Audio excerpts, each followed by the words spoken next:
Chers élèves, bonjour et bienvenue dans votre émission Socalan, l'école à la maison.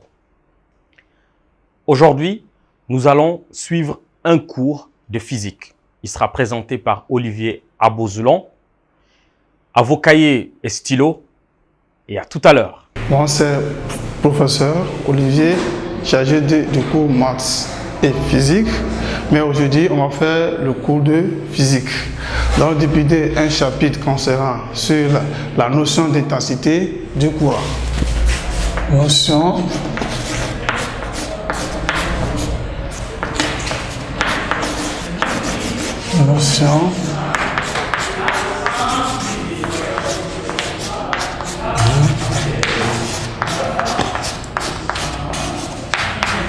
d'intensité.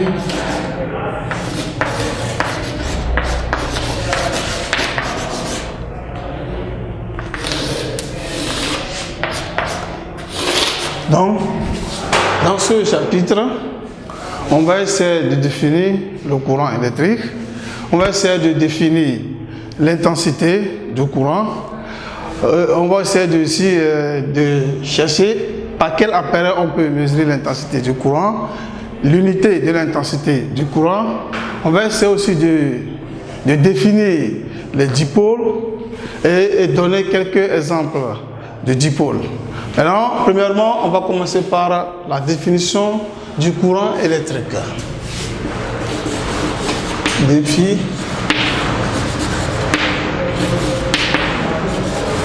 Définition du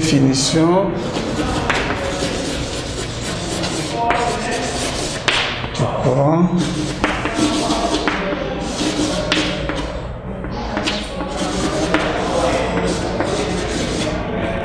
Un courant électrique, c'est quoi? Par définition, un courant électrique, c'est un déplacement permanent des charges électriques. Si on parle de charge électrique, on a deux sortes. Nous avons la charge positive, plus, et nous avons la charge négative, moins. Donc on dit, le courant électrique, c'est un déplacement permanent des charges électriques.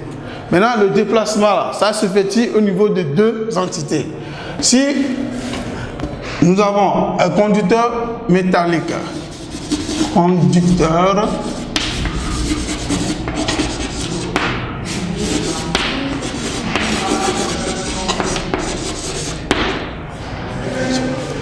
ce sont les corps qui conduisent le courant, mais qui sont en métal. Donc un conducteur métallique, au niveau du conducteur mécanique, comment se fait le courant électrique? Au niveau du conducteur métallique, c'est la circulation des électrons libres qui permet le courant électrique.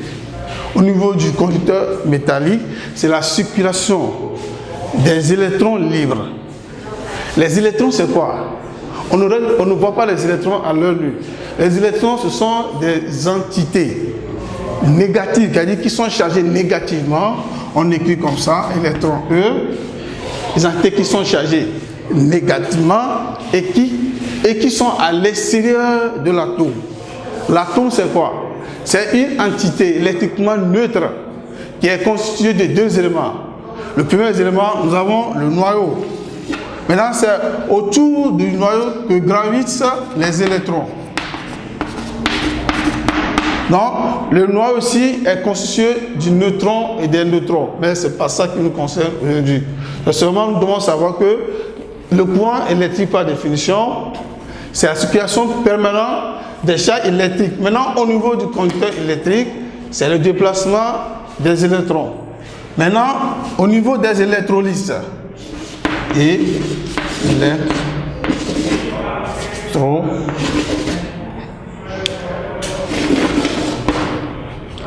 Au niveau des électrolytes, c'est quoi? C'est le déplacement des ions. Qu'appelle un ion? Un ion, c'est un groupe d'atomes ayant perdu ou gagné un ou plusieurs électrons. Si on dit un atome a gagné, ça gagne un électron, c'est du signe moins. Un atome a perdu un électron, c'est du signe plus. Si nous avons par exemple, nous avons Cl-, ion chlorure, il a gagné un électron. Si nous avons ion Na+, ion sodium, il a gagné N électrons. Maintenant, au niveau des électrolyses, le courant, ce sont le déplacement de ces ions-là. Or, donc, nous avons les ions négatifs, c'est ça qu'on appelle les cations, et les ions positifs qu'on appelle les anions. On continue. Donc, par définition, on peut dire que le courant électrique, c'est un déplacement permanent des charges électriques. Au niveau du conducteur métallique, c'est le déplacement des électrons. Au niveau des électrolytes, c'est le déplacement des ions. Donc, nous allons chercher le sens conventionnel du courant électrique. Ça veut dire quoi? Donc, lorsque nous avons un circuit électrique, comment déplace le courant? Le courant quitte de la borne positive et entre dans la borne négative. Ainsi, nous avons la borne positive, nous avons la borne moins et plus, un générateur, moins, comme ça, ici. Voici un circuit, ça c'est une lampe, un générateur. Donc le déplacement du courant, nous avons l'habitude de faire ça avec une flèche rouge. Donc ici, le courant quitte de la borne positive plus, et maintenant il entre dans la borne négative moins. Maintenant, nous avons dit qu'au niveau des électrolytes, ce sont les déplacements des ions. Déplacement des ions, c'est-à-dire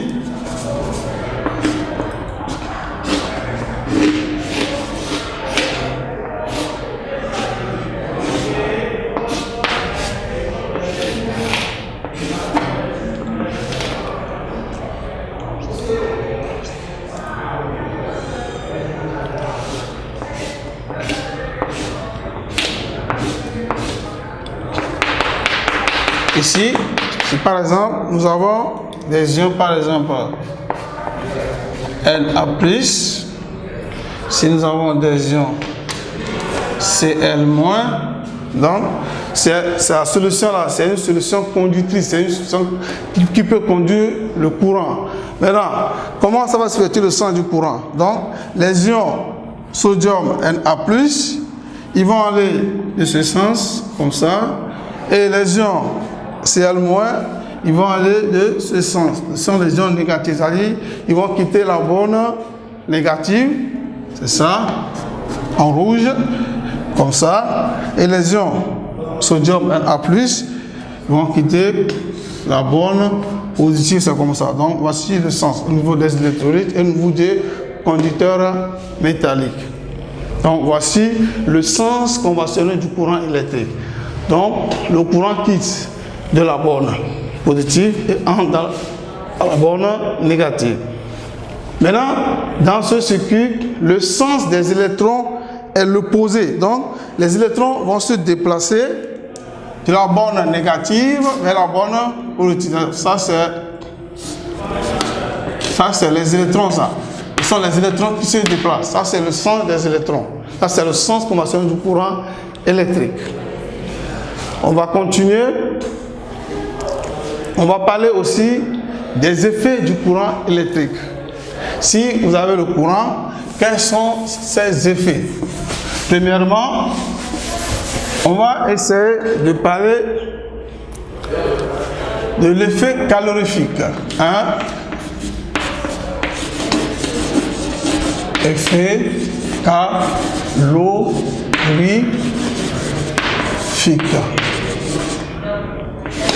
Effet calorifique, effet lumineux, ça veut dire quoi?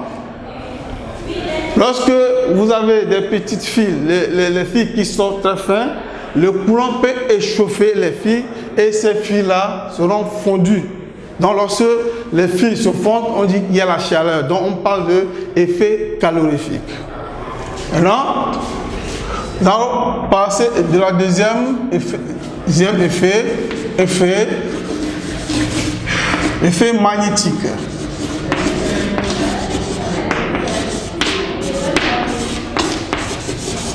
Effet magnétique, cela veut dire quoi? si vous avez un conducteur métallique ou bien un fil, l'endroit où le courant passe, si vous approchez une boussole ou une aiguille aimantée à l'extrémité du conducteur métallique, vous allez voir que l'aiguille aimantée va suivre une déviation. Donc ça va tourner, donc ça montre qu'il y a une rotation. Donc le courant a un effet sur la boussole ou sur l'aiguille aimantée. En ce temps, on parle d'effet magnétique. Le troisième effet, on va parler de effet chimique. Effet chimique. Donc, lorsque le courant passe dans une solution, ça décompose la solution en 16 éléments. Par exemple, si je prends la solution de soude, la soude NaOH, donc ça va se décomposer à Na plus OH-. Donc on dit que le courant a un effet chimique sur la solution. Quatrième effet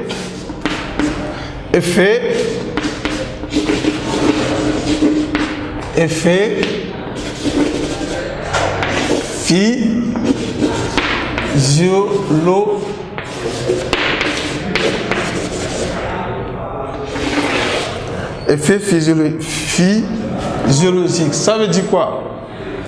Si vous prenez une pile à deux bornes, la borne positive en haut et la borne négative en bas, et vous prenez la langue, l'extrémité de la langue, vous touchez les bornes, vous avez un picotement. Donc en ce temps-là, on parle d'effet physiologique. Donc voici expliqué en quelque sorte les 4 effets.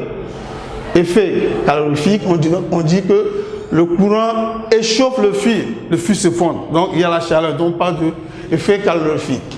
Effet magnétique, lorsque vous approchez une aiguille aimantée, une boussole au voisinage d'un courant, vous voyez que ça subit une déviation. Donc ça montre que le courant a un effet sur la boussole ou bien l'aiguille aimantée. Donc on parle d'effet magnétique. Effet chimique, si vous avez un mélange d'une solution, si le courant part dans la solution, ça décompose la solution à ces éléments. En ce temps, on parle d'effet chimique. Maintenant, effet physiologique, c'est ça que je viens d'expliquer. Si tu prends une pile d'un générateur, tu mets ta langue comme ça, il y a un picotement. Donc, on dit que le courant a un effet physiologique. Donc, voici expliquer les 4 effets du courant électrique. Maintenant, on va continuer. Nous allons aborder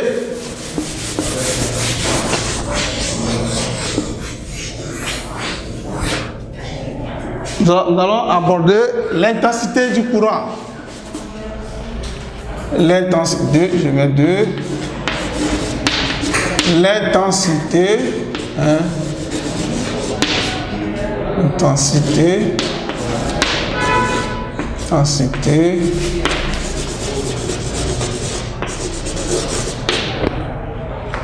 du courant électrique. Donc, petit a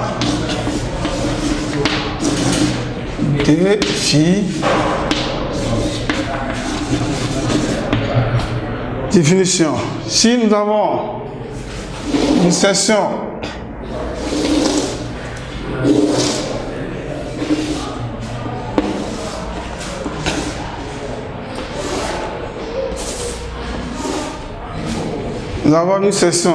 électrique, voici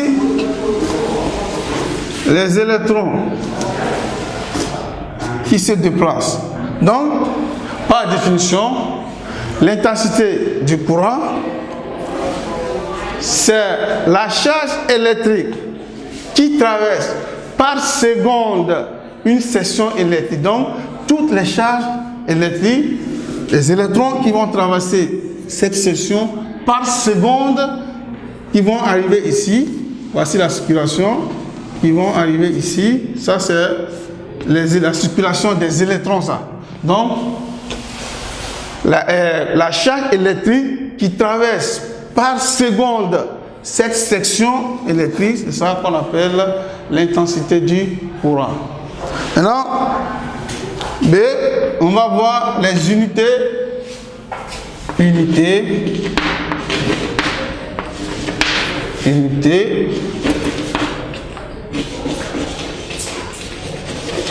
et mesures.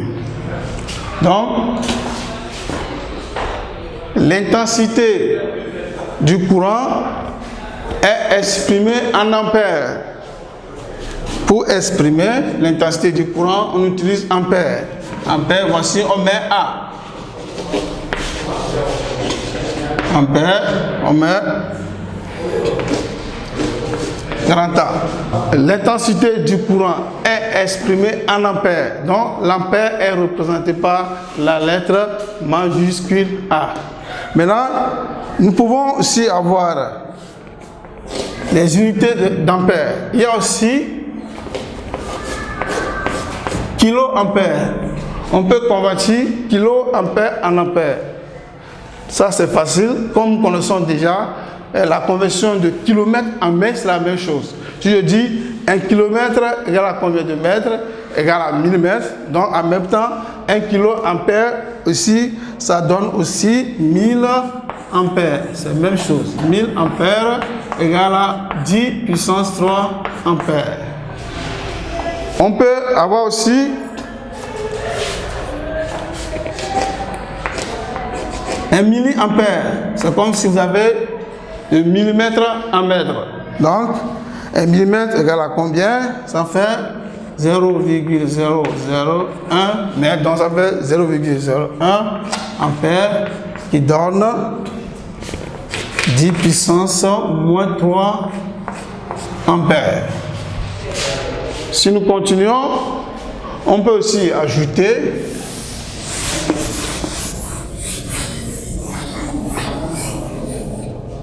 le microampère. Micro, voici comment on écrit. On fait comme ça, on dit 1 microampère, ça donne 10 puissance moins 6 ampères. Donc, ce sont les choses que vous devez retenir en tête. 1 kiloampère, ça donne 10 puissance 3 ampères. 1 milliampère, ça donne 10 puissance moins 3 ampères.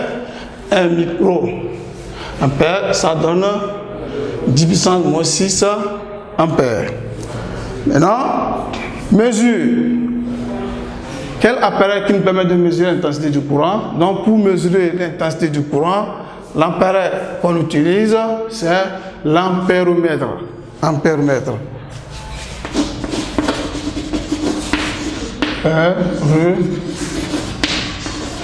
Donc, l'ampéromètre, c'est l'appareil qui nous permet de mesurer l'intensité du courant. Donc, si je veux mesurer l'intensité du courant, je dois utiliser l'ampéromètre. Voici comment on représente l'ampéromètre. Fait un rond, fait A. Donc, voici l'ampéromètre. Et l'ampéromètre est polarisé. Ça veut dire quoi? L'ampéromètre a les bornes, deux bornes. Ici, on peut avoir la borne plus, la borne négative moins. Maintenant, lorsque l'ampéromètre est dans un circuit électrique, le courant rentre toujours dans l'ampéromètre par la borne positive et sort par la borne négative. Maintenant, l'emplacement de l'ampéromètre dans un circuit, ce n'est pas de problème. Dans un circuit, on peut placer l'ampéromètre dans n'importe quelle position. Si je décide un circuit électrique, par exemple comme ça, voici mon générateur. Ici, si je veux, je peux placer mon ampéromètre ici. Ouais.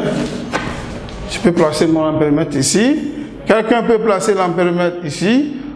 Un autre peut placer ça ici. Donc l'ampéromètre ne dépend pas de la position. Là, on place ça dans le circuit électrique. Ok. Ça veut dire ici que l'ampéromètre est polarisé. C'est-à-dire qu'il y avait deux bornes. La borne positive et la borne négative. Donc le courant entre par la borne dans un ampéromètre. Le courant entre par la borne positive et sort par la borne négative. On continue. Je vais essayer de toucher un peu un circuit en série. Un circuit en série, tous les éléments sont sur un même fil. Comme ça, par exemple, voici le circuit. Je peux avoir l'ampéromètre ici. Je peux avoir, ça c'est une lampe 1. Ici, je peux avoir ici la lampe 2. Donc, voici un circuit en série. Tous ces éléments sont sur un même fil. Donc, dans un circuit en série, l'intensité que débite le générateur est la même partout. Donc, ici, si l'ampéromètre indique 2 ampères, L1 et L2 indiqueront la même intensité. Donc, les intensités seront identiques, 2 et 2. Donc, dans un circuit en série, les intensités sont les mêmes partout. Maintenant, la deuxième, c'est un circuit en parallèle ou bien circuit en dérivation. Par exemple, ici, nous avons la lampe L1. En bas, nous avons la lampe L1. Ici, nous avons la lampe.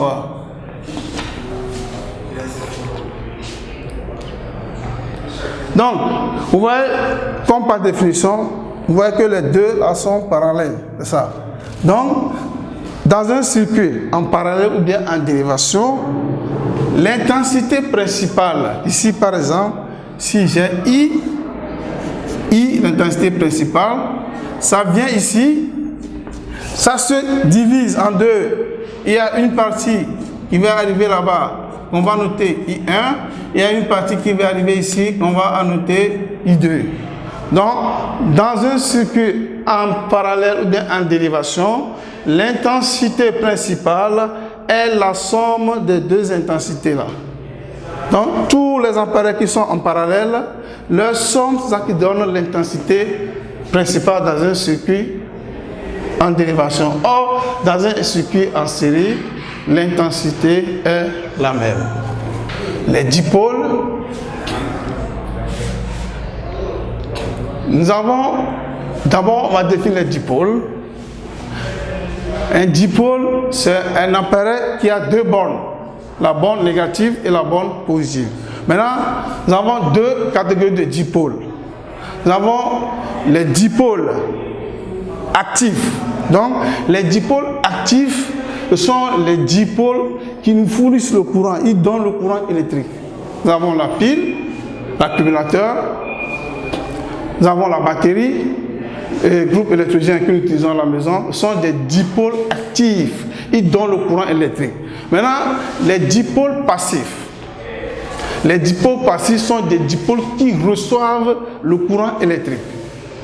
Donc, nous avons la télé, la radio, fait à repasser. Donc, ce sont des dipôles passifs. Eux, ils reçoivent le courant avant de fonctionner.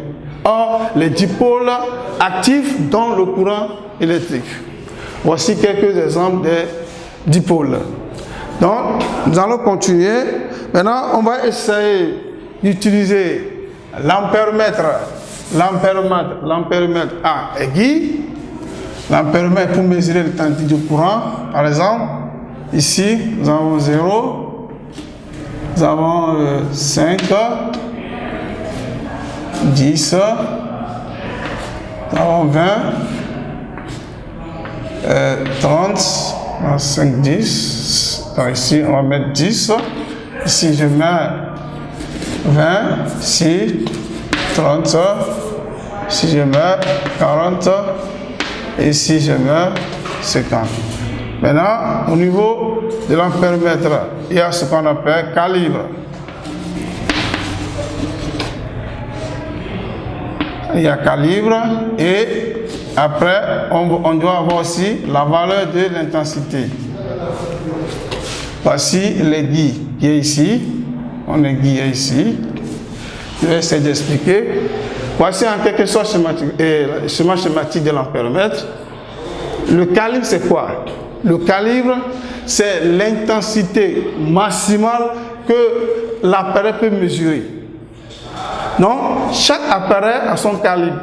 Et l'intensité que l'appareil peut mesurer là. Par exemple, si le calibre est égal à 2, si l'intensité maintenant on trouve 3, l'appareil sera détérioré, gâté. Donc, l'intensité ici doit être inférieure au calibre.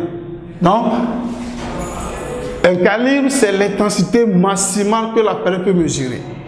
Donc, vous voyez ici, ça c'est la graduation. Nous avons de 0 jusqu'à 50. Donc, 50 c'est la graduation, c'est la division maximale. Donc, la division maximale, nous notons ça grand D. Grand D, division maximale. Division maxi. La division maximale. Ou on appelle ça encore échelle. On appelle ça échelle. Maintenant, vous voyez là où il y a la flèche, c'est sur 10. Donc, la déviation, on nomme ça petit d. On appelle la division LU.